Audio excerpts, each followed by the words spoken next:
All right, let's do one more binomial theorem with a subtraction. So notice we have to the fourth power.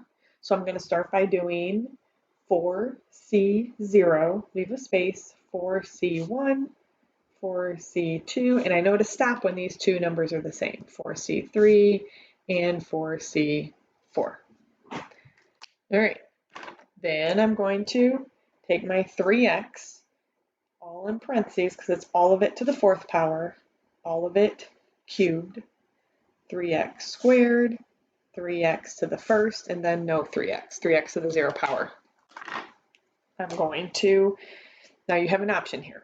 I'm going to show you where this comes from. So I'm going to write negative y. So I'm going to do negative y to the fourth power. Here I'm going to do negative y cubed, negative y squared, negative y to the first, and then there's no negative y. So if I simplify this, notice I've got my 1, 4, 6, 4, 1, just by typing that into the calculator. This is 3 to the fourth power, which is 81x to the fourth. You've got to distribute that exponent.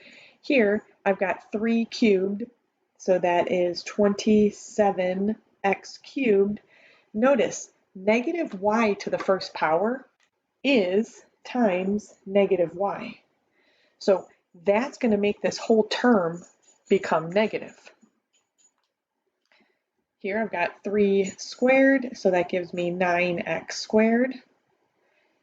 This time, when I do negative y squared, negative y times negative y, it's a positive term. So this term is going to be positive. Here I've got 3x. Again, if I do negative y cubed, I've got negative y cubed. So it's going to make this term negative. Last thing I need to do is negative y to the fourth. So that's just a positive y to the fourth. So what's going to happen is my signs are going to start to alternate. 1 times 81, my answer is going to be 81x to the fourth. If I do 4 times 27, I've got 108, but since there's a negative there, this is negative 108x cubed y. Here, 6 times 9 is 54, x squared, y squared, it's a positive term. 4 times 3 is 12, but since that y is negative, it's negative 12xy cubed. And then finally, I've got plus y to the fourth. So you can do that just to see what the signs are actually going to do. Or another thing you could just do is if that's a negative sign here, the signs are going to alternate.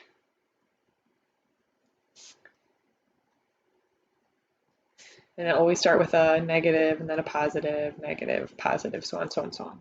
But this is why it happens. All right, now what we're going to practice here is just finding a coefficient, just one part of it. My dog kept whining, so I'm letting her say hi to you guys, and then I'm going to go put her in another room. So it says, hi, do your work, have fun doing binomial theorem. All right, so the formula for finding a coefficient is going to kind of look scary. Don't worry about it, we'll get through this. But so the formula just is NCR, so it's the total, and then whatever we're looking for here. We've got A, whatever our first term is, N minus R, and then B to the R, which is exactly what we've been doing. It just looks scarier. So if you look here, we had, let's look at this one, 4C3. So that was our N, and that was our R. Whatever our first thing was, the exponent is always those subtracted. 4 minus 3 is 1. Here, 4 minus 2 is 2. Here, 4 minus 1 is 3. The second term is always going to match up with that R. So 3, 3, 2, 2, 1, 1. So that's just the formula version of it. Let's go here and let's just try one of these. So what you're going to have to be careful of is if we're looking at the first or the second term.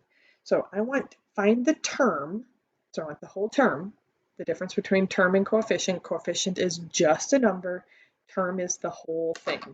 So term means all of it. All right, so I'm going to start with my C. I want the term that's x to the fifth. So I want this x to be to the fifth. Notice my n is going to be 7. So I'm going to do 7c. I'm going to hold off on that number for a minute. I'm not going to put that number there yet. I want my x to be to the fifth power. If that's a 5, I need my -3. I need those exponents to add up to 7, so that's going to have to be a 2. Now remember what I said, this r always matches up with the second exponent, so this is going to have to be the 2. So let's type that in our calculator and see what that gives us. So I've got, clear out that last stuff, I've got 7 PRB 2 is 21. I can't do anything with that x to the fifth, so that's just x to the fifth. And then if I do -3 squared, that's going to give me 9. 21 times 9 gives me 189 x to the fifth. So if I were to do the whole binomial theorem, the term that would have x to the fifth in it would look like this. Let's try another one. So I want the coefficient. So again, this time, since I'm saying the word coefficient, that's just the number. I'm probably still going to do the whole thing, and then I'll just make sure the answer is just the number. But so this time I want my answer to be whatever would have y cubed in it. Notice there's my n. So I'm going to start just like I did the last one. I'm going to do 8c, and I'm going to leave this blank for now. I'm going to start with the first, which is 2x. 2x, all of it, I don't know yet. Hang on. I want my -5y. It said it wants y to be to the third, so I'm definitely going to write that down. I know the total has to be 8, which tells me that this is going to have to be a 5. See, I'm not even really like using this formula. I am, but I'm using what's given and then just coming up with the rest. Remember, this number here always matches up with the exponent of the second term, so that should be a 3. All right, let's type this in the calculator and see what this gives us. So I have, oh, that's so dark there, that's better. 8 PRB 2, 3, that gives me 56. I've got to do 2 to the fifth. Remember, 2 to the fifth is 32, so this is 32x to the fifth times -5 cubed. Be careful when you do that. -5 cubed is actually -125 y cubed. Now, if I were to put all of this together, so I've got -125 times 32 times 56, that's a crazy big number. So -224,000. Usually I would write x to the fifth y cubed. I'll just write it for now, but that is the term.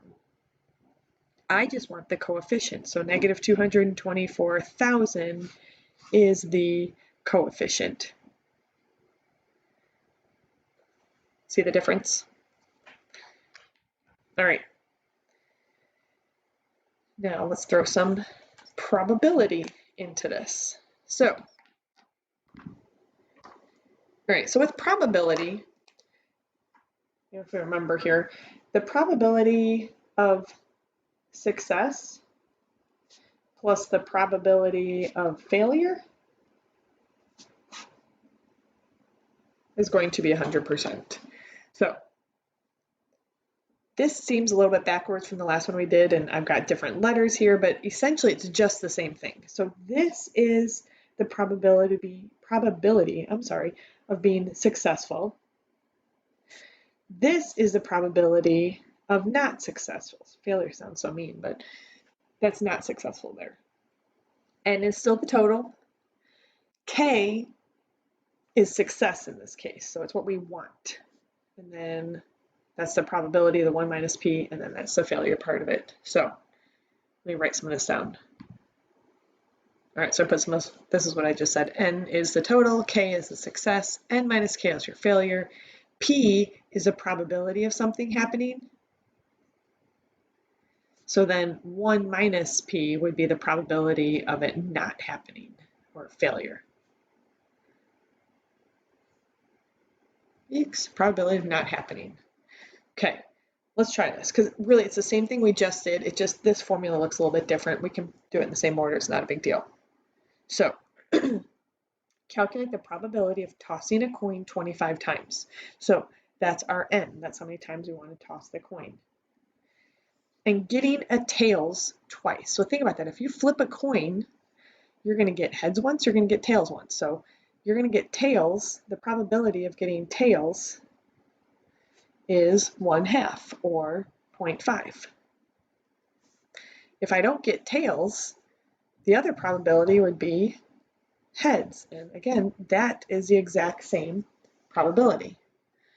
So I want to do this twice. So I want to get the tails twice. If I do that twice, remember that's 25, I want this 23 times. So let's try this. I've got 25C. I want to get it 2 times. If I go in the same order that this is showing, the probability of me getting the tails would be 0.5 2 times. So it's the tails. And then heads would be 23 times. So if that bothers you that these two don't match up, you can just flip-flop this. You're just multiplying. This would give you the exact same answer. 0.5, 23, 0.5, 2. Same thing. This time it's tails here, or sorry, this is heads here, and this is tails. Either way, you type this into your calculator, you're going to get a crazy number, which is why, I know you guys moaned the last time I said this, but we're going to go for significant digits. So let me type this in the calculator. All right, so I started just typing this in. I did 25C2, 0.5 to the 23rd power. Again, it doesn't matter what order you type that in, and then 0.5 squared to give me a ridiculous number. So significant digits, remember we ignore all the zeros when we start counting when we see this. So 8941. So that would be my answer, however many zeros that was. So 5 zeros and then 8941. All right, let's try one more. This one's a little trickier. So calculate the probability of randomly guessing 7 correct answers on a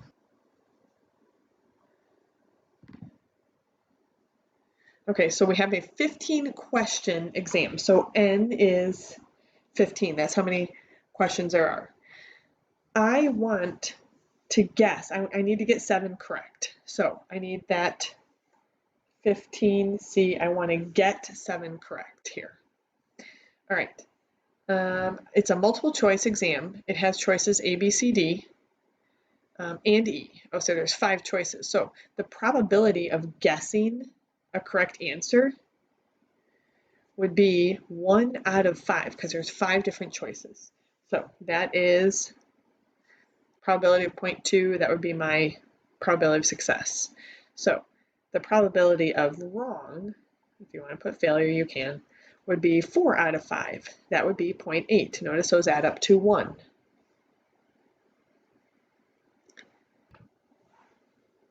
So when I put this all together here, if I want the probability of getting it correct, that would be 0.2. Remember, I want to get 7 of those correct. The probability of getting the answer wrong is 8/10. And how many times would that happen? So if there's 15 questions and I get 7 of them correct, then I would get 8 of them wrong. Again, if you want to write this the opposite way, it doesn't matter. You could do the wrong first, and that's to the 8th power, correct first to the 7th power. You're going to get the same answer either way. Well, let me type this in, 15 to 7 times, and I just do it all at once. 0.8 to the 8th, 0.2 to the 7th. And remember, we don't count that first 0 there, so I've got 1, 3, 8. That one's going to become a 2. So 0.01382, because we're doing significant digits. All right, if you have questions, send me an email or a remind. Bye, guys.